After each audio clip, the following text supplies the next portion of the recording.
Hey, wanted to take a moment to share my story with you.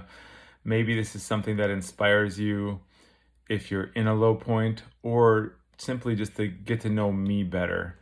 Um, it all started when I was 5 years old. I remember going through a lot of trauma, a lot of dark times, and I felt like this depression type of feeling as a 5 year old. And parts of my childhood are blacked out, but parts I remember. One thing I remember, I was 5 years old eating sweet cereals. Sweet cereals, like say Fruit Loops or whatever, when I'd take a bite, it would hit my dopamine receptors. And I was happy in that moment, and it helped me escape the pain, even just for a moment. So, this is what began looking outside of me to try to feel better instead of facing the trauma. And so, from 5 years old to 12 years old, just using food as an escape.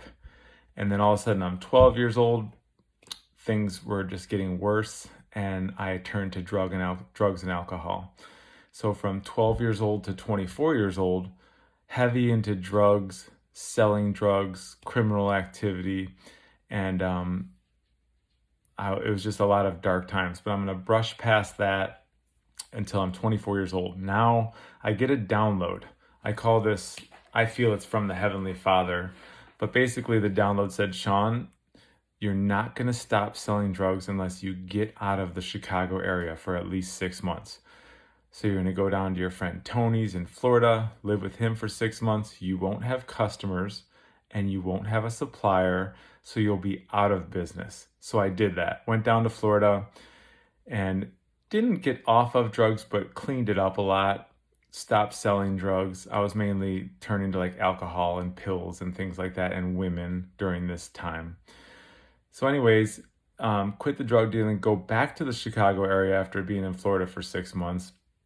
And then I got the next download, Sean, you're going to go be a police officer. And I thought this was just insane because of the life I lived the previous 12 years.